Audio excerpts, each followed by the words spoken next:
Hello future doctors, I welcome you all to this wonderful platform of Katana aspirants. তো তোমরা হয়তো বা এতদিনে বিভিন্ন সোশ্যাল প্ল্যাটফর্মে এই নিউজটা দেখেছো যে পশ্চিমবঙ্গ সরকারকে মহামান্য কলকাতা হাইকোর্টের পক্ষ থেকে একটা নির্দেশ দেওয়া হয়েছে, যে নির্দেশ অনুযায়ী পশ্চিমবঙ্গের টোটাল ওবিসি রিজার্ভেশন, যেটা প্রিভিয়াসলি 17% ছিল, সেটাকে রিডিউস করে 7%-এ করা হয়েছে। তোমরা যদি খুব ভালো মতোভাবে দেখো তাহলে দেখবে যে আগে আমাদের স্টেটে ওবিসি এ এবং ওবিসি বি মিলিয়ে টোটাল 17% রিজার্ভেশন পেত ওবিসি ক্যাটাগরি ক্যান্ডিডেটরা।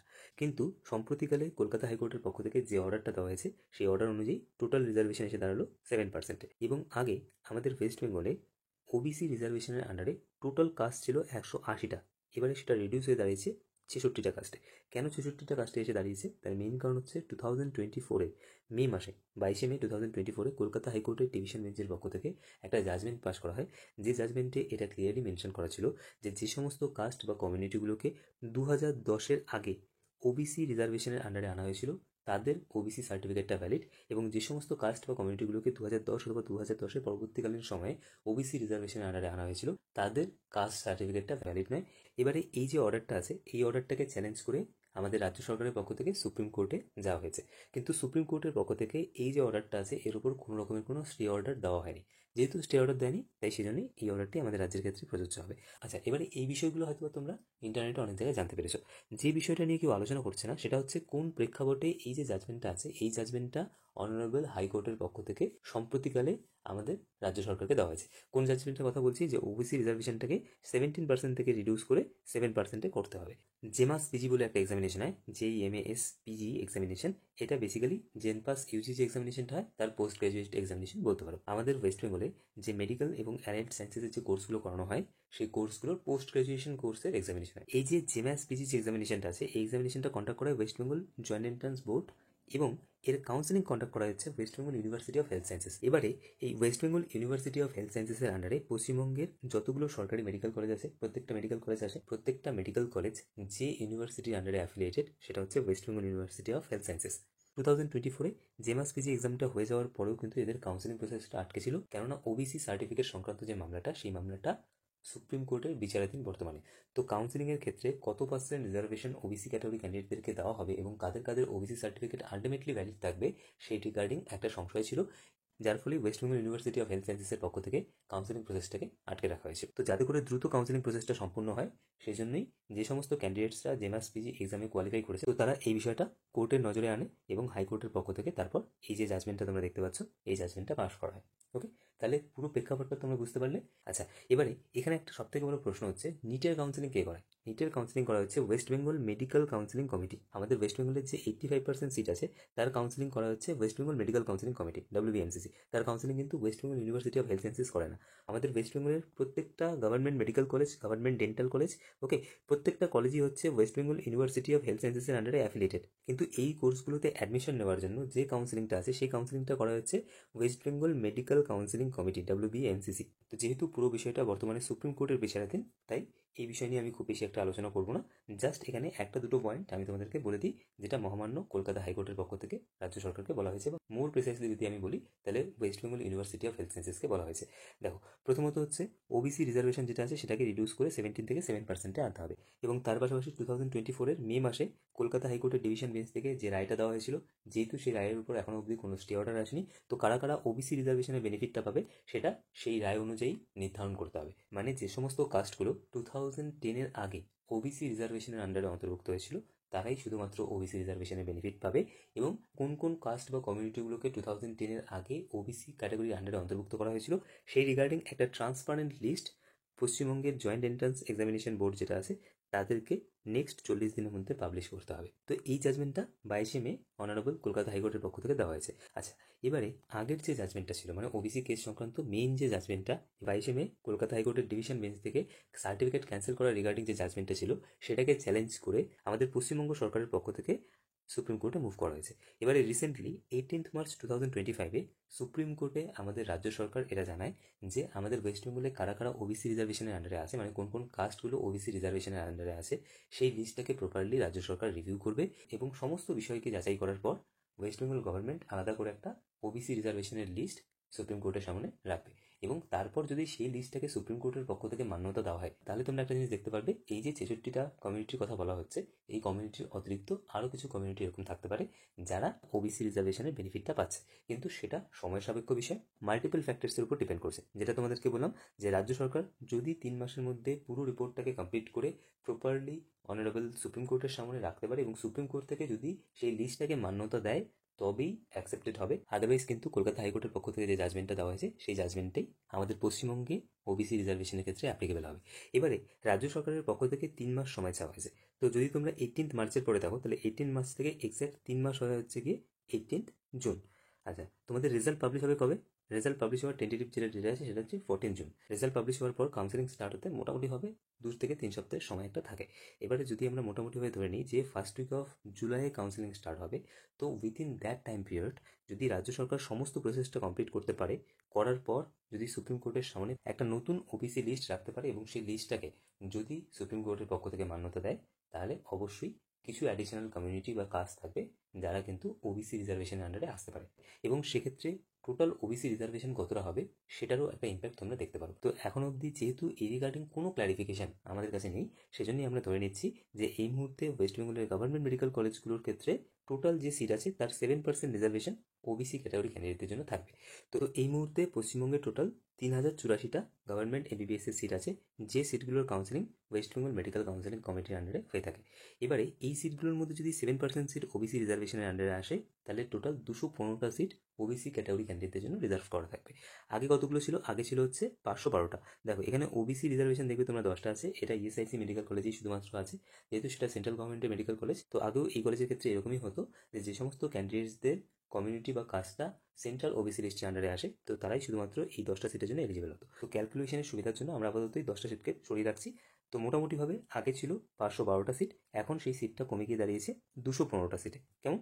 এবারে এই যে 317টা সিট এখান থেকে কমে গেল, এই সিটগুলো অ্যাড হয়েছে হচ্ছে জেনারেল ক্যাটাগরিতে। তাহলে জেনারেল ক্যাটাগরিতে জন্য আগে ছিল হচ্ছে 1367টা সিট, এবং সেটা এখন বেড়ে দাঁড়ালো হচ্ছে 1684টা। তাহলে এর ইম্প্যাক্ট তোমরা কাট অফের উপরে কতটা দেখতে পাবে।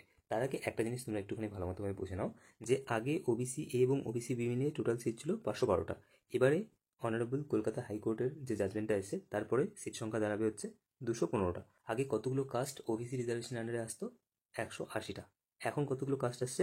এখন আসছে হচ্ছে 66টা। তাহলে তোমরা যদি মোটামুটি রেশিওটা দেখো, রেশিওটা কিন্তু প্রায় সেম সেম, পয়েন্ট সামথিং নাম্বারের একটা ডিফারেন্স আসতে পারে। তো এর ইম্প্যাক্ট ওবিসিদের কাট অফের উপরে কতটা দেখা যাবে, মেইন কোশ্চেন হচ্ছে কি এটা। এটা কিসের উপর ডিপেন্ড করছে বলো তো? এটা ডিপেন্ড করছে হচ্ছে যে কত সংখ্যক ওবিসি ক্যাটাগরি ক্যান্ডিডেটরা এই বছরে আমাদের ওয়েস্ট বেঙ্গল থেকে কাউন্সিলিংয়ে পার্টিসিপেট করছে তাদের উপরে।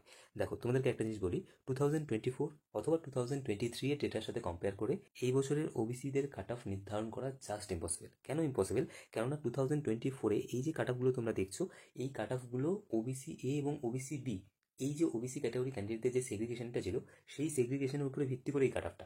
আমাদের কাছে এক্স্যাক্ট এই ডেটাটা নেই যে ওবিসি এ ক্যাটাগরি ক্যান্ডিডেটদের মধ্যে কতজন ক্যান্ডিডেট এরকম ছিল, বা ওবিসি বি ক্যাটাগরি ক্যান্ডিডেটদের মধ্যে কতজন ক্যান্ডিডেট এরকম ছিল যাদের কাস্ট বা কমিউনিটিটা 2010-এর আগে ওবিসি রিজার্ভেশনের আন্ডারে অন্তর্ভুক্ত করা হয়েছিল।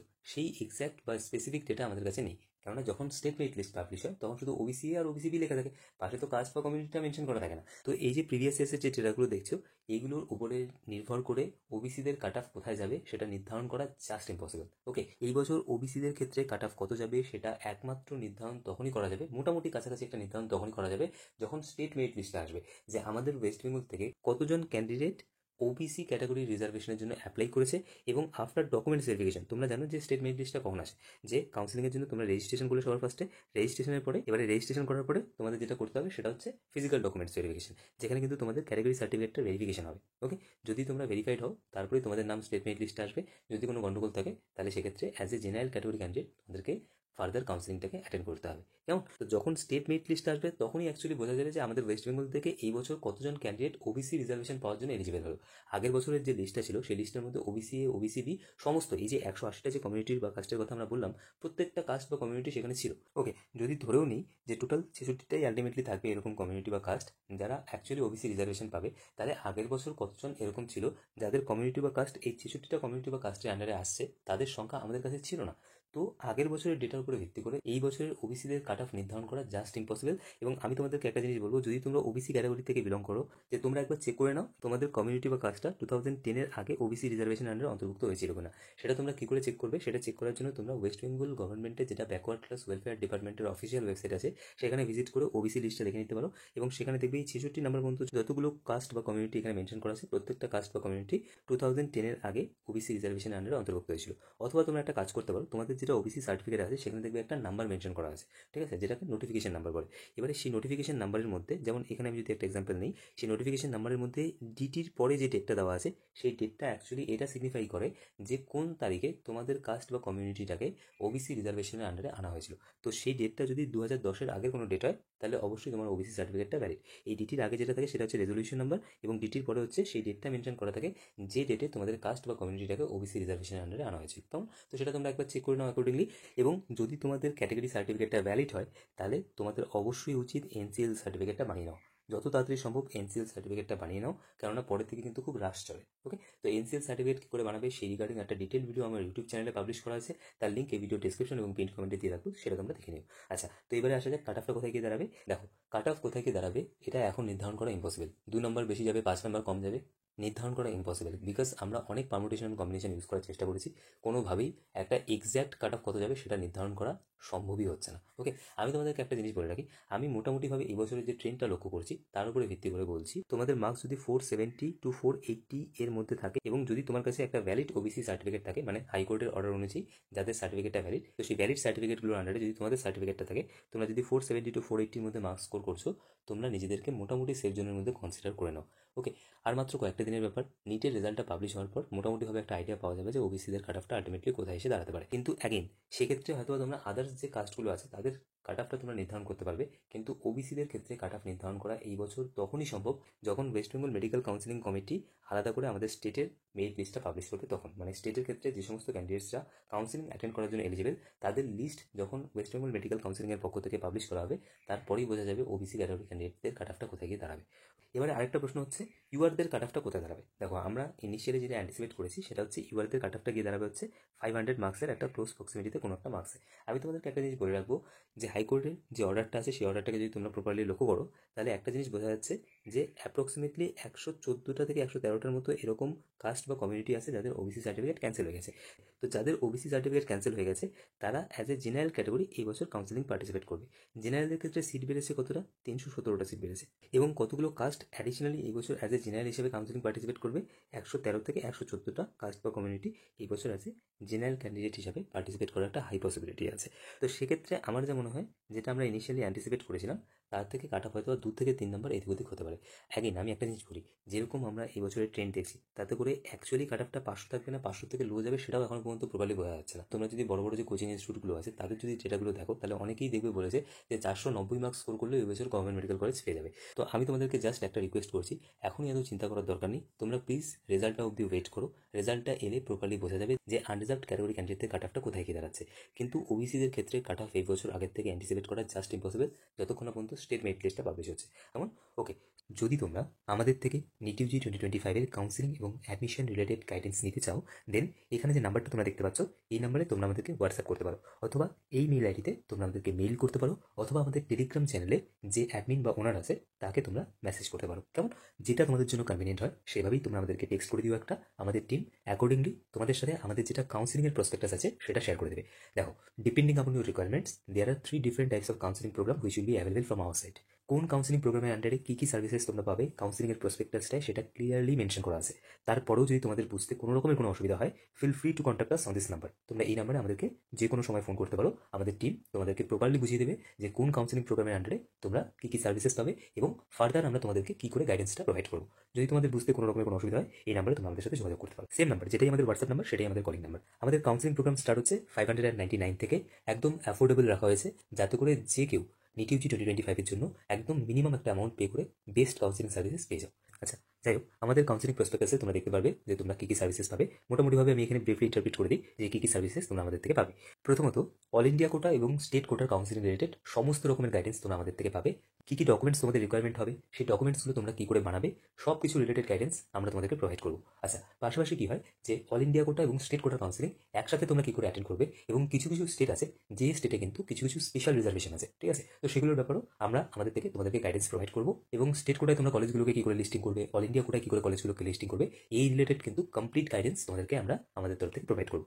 আচ্ছা, পাশাপাশি পশ্চিমবঙ্গের যে প্রাইভেট মেডিকেল কলেজগুলো আছে সেখানে সেমি গভর্নমেন্ট এমবিবিএস এর সিট আর হচ্ছে গিয়ে প্রাইভেট ম্যানেজমেন্ট কোটা সিট, এই দুটো সিটের আন্ডারে অ্যাডমিশন নেওয়ার জন্য তোমাদের যা যা সাপোর্টের দরকার হবে, যা যা গাইডেন্সের দরকার হবে, সমস্ত রকমের গাইডেন্স আমরা প্রোভাইড করবো। তোমরা জানো যে পশ্চিমবঙ্গের প্রাইভেট মেডিকেল কলেজগুলোতে অ্যাডমিশন নিতে গেলে একটা ব্যাংক গ্যারান্টি দিতে হয়। এবারে যদি কেউ সেই ব্যাংক গ্যারান্টিটা দিতে না পারো, তাহলে কি করে তোমরা সেই ব্যাংক গ্যারান্টিটাকে অ্যাভয়েড করবে, সেই রিলেটেড সমস্ত রকমের হেল্প আমাদের পক্ষ থেকে তোমরা পেয়ে যাবে। আচ্ছা, আরেকটা জিনিস আমি এখানে বলে দিই, সেটা হচ্ছে যে প্রাইভেট মেডিকেল কলেজগুলোতে যেগুলো সেমি গভর্নমেন্ট এমবিবিএস এর সিট হয়, সেই সিটগুলোতে অ্যাডমিশন নেওয়ার ক্ষেত্রে কিন্তু কলেজ অথরিটিস কোনো রকমের কোনো ফিস নেগোশিয়েট করে না।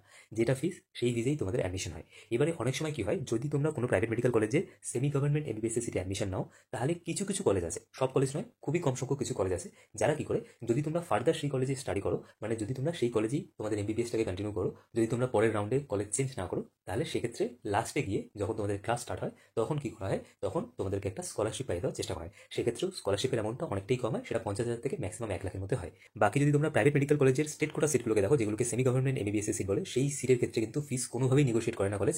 যেটা কলেজের অফিসিয়াল ওয়েবসাইটে ফিস থাকবে, সেই ফিজেই তোমাদেরকে অ্যাডমিশন নিতে হয়। এবারে অ্যাডমিশনের সময় অবশ্যই তোমাদেরকে পুরো অ্যামাউন্টটা দিতে হয় না, অ্যাডমিশনের সময় 2টো সেমিস্টার ফিস পে করতে হয়, সেটা পরের ব্যাপার। বাট যেটা টোটাল ফিস হবে তোমাদের কোর্স ফিস, সেটা কিন্তু কখনোই নেগোশিয়েবল নয়। এটা গেল স্টেট কোটা সিট বা যেগুলোকে সেমি গভর্নমেন্ট এমবিবিএস সিট বলে। বাট প্রাইভেট মেডিকেল কলেজগুলোতে যেগুলো ম্যানেজমেন্ট কোটা সিট হয়, সেই সিটগুলোতে কিন্তু ফিসটা নেগোশিয়েবল। সেক্ষেত্রে কি করা হয়, যখন তোমরা কলেজে অ্যাডমিশন নেবে, তার আগে যদি তোমরা আমাদের সাথে যোগাযোগ করে রাখো, তাহলে কি হয়, আমরা চেষ্টা করি তোমাদেরকে একটা স্কলারশিপ পাই দেওয়া। সেক্ষেত্রে স্কলারশিপের অ্যামাউন্টটা কিন্তু ভীষণই ভালো একটা অ্যামাউন্ট হয়, একটা মোটা অ্যামাউন্ট হয়। বাট এরকম কখনোই হয় না যে কলেজের ম্যানেজমেন্ট কোটা টোটাল ফিস ধরো 90 লক্ষ টাকা, তোমাদের অ্যাডমিশন 60 লক্ষ টাকা হয়ে যাচ্ছে, এটা কখনোই হয় না। কলেজ অথরিটিস কখনোই এতটা ফিস নেগোশিয়েট করে না। বাট হ্যাঁ, যদি তোমরা রাউন্ড 1 কাউন্সিলিং অ্যাডমিশন নাও সেই কলেজে, যেমনটা তোমরা দেখলে যে রাউন্ড 1 কাউন্সিলিং সব থেকে লোয়েস্ট কাটা যায়, তাহলে চেষ্টা করা হয় তোমাদেরকে একটা ভালো অ্যামাউন্টের স্কলারশিপ পাই দাও, এবং আলটিমেটলি সবাই মোটামুটি একটা ভালো অ্যামাউন্টের স্কলারশিপ পায়। তাতে করে কিন্তু টোটাল কোর্স ফিস অনেকটাই কমে আসে। ওকে, তো যাই হোক, যদি তোমরা প্রাইভেট মেডিকেল কলেজে স্টেট কোটা বা ম্যানেজমেন্ট কোটা আন্ডারে অ্যাডমিশন নিতে ইন্টারেস্টেড থাকো, তোমরা আমাদের সাথে এই নাম্বারে যোগাযোগ করতে পারো, কেমন? ওকে, আর বাকি যদি তোমাদের দরকার পড়ে, যদি তোমরা চাও, তাহলে 1-to-1 ওভার ফোন বা প্রয়োজন অনুযায়ী সামনাসামনি মিট করে একটা কাউন্সিলিং সেশন অ্যারেঞ্জ করানো হবে। ওকে, তো যদি তোমরা কাউন্সিলিং প্রোগ্রাম জয়েন করতে ইন্টারেস্টেড থাকো, ডেফিনেটলি যেভাবে তোমাদেরকে বললাম যে এই হোয়াটসঅ্যাপ নাম্বারে তোমরা আমাদেরকে হোয়াটসঅ্যাপ করতে পারো, অথবা মেল আইডিতে আমাদেরকে মেল করতে পারো, করে আমাদের যেটা কাউন্সিলিং প্রসপেক্টাস আছে সেটা তোমরা একবার দেখে নিতে পারো, কেমন? ওকে, সো আই হোপ আজকের এই ভিডিওতে আমি তোমাদের সাথে ওয়েস্ট বেঙ্গল গভর্নমেন্টকে কলকাতা হাইকোর্টের পক্ষ থেকে রিসেন্টলি যে জাজমেন্টটা দেওয়া হয়েছে এই ওবিসি সংক্রান্ত যে কেসগুলো আছে তার রিগার্ডিং, তার একটা ব্রিফ ইন্টারপ্রিটেশন তোমাদের সামনে রাখতে পেরেছি, এবং তার পাশাপাশি কাট অফ এবং সিট ম্যাট্রিক্সের উপরে এর ইম্প্যাক্ট কতটা আসবে তার রিগার্ডিংও একটা প্রপার ডিসকাশন আমি তোমাদের সাথে করতে পেরেছি। তো আজকের এই ভিডিওটা যদি তোমাদের ইনফরমেটিভ বলে মনে হয়, পুরো ডিসকাশনটা যদি তোমাদের ভালো লাগে, প্লিজ ভিডিওটিকে লাইক করো, চ্যানেলটিকে সাবস্ক্রাইব করো, এবং এই ভিডিওটি তোমাদের বন্ধুদের সাথে অবশ্যই শেয়ার করো, কেমন?